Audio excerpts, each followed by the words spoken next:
At first, many people think ghost marriage in ancient China was only something made up in horror movies. But in reality, this strange tradition truly existed for hundreds of years in some rural areas of Trunquik. People called it Minghan, which means marriage for the dead. In ancient times, people believed that life continued after death. They thought spirits in the afterlife still needed love, family, and companionship. If someone died before getting married, their soul was believed to become lonely and restless. Because of this belief, families often arranged ghost marriages for sons or daughters who died young. In some villages, parents were deeply worried that an unmarried spirit could bring bad luck to the family. If a young man died before marriage, his family would search for a ghost bride. Sometimes they found another family whose daughter had also passed away. The two families would discuss the wedding exactly like a real marriage between living people. They prepared wedding clothes, burned incense, offered food, and chose lucky dates for the ceremony. In some places, paper dolls dressed as bride and groom were placed beside each other during the ritual. After the wedding, the remains of the two deceased people were sometimes buried together in the same grave. Families believed this would allow the spirits to live peacefully together in the afterlife. Over time, this tradition became darker and more disturbing.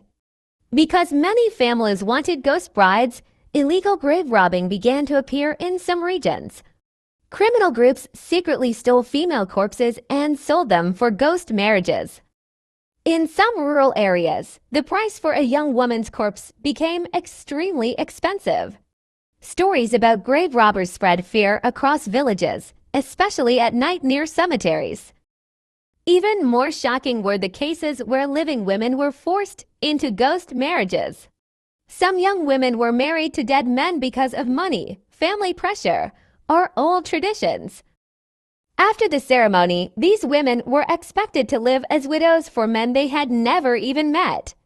In ancient society, many women had little power to refuse their family's decisions. Today, ghost marriage is officially banned in modern Trunquik. However, some reports claim that traces of the tradition still secretly exist in remote mountain villages. To modern people, ghost marriage may sound frightening and mysterious. But to ancient families, it was connected to their fear of loneliness after death and their belief that no soul should remain alone forever. Some elderly people in ancient villages believed that strange dreams, illnesses, or repeated bad luck were signs of unhappy spirits. Because of this, families sometimes rushed to arrange a ghost marriage, hoping it would calm the soul of the deceased and bring peace back to the household. In some old Chinese villages, people believed strange sounds near graves at night were the cries of unmarried spirits. Elderly villagers would warn children not to wander near cemeteries after dark because lonely souls were believed to be searching for partners. Some wealthy families spent huge amounts of money on ghost marriages. They believed a proper ceremony would bring peace to the dead and good fortune to the living family members. The richer the family was, the more elaborate the ritual became. There were even stories of entire wedding processions held for the dead. Villagers carried lanterns through dark mountain roads while musicians played funeral music late into the night. The atmosphere was often described as both beautiful and terrifying. Today, ghost marriage remains one of the most mysterious traditions in ancient Chinese culture. Even though many people no longer believe in it, stories about Minghan still continue to spread across the internet, documentaries, and horror films around the world.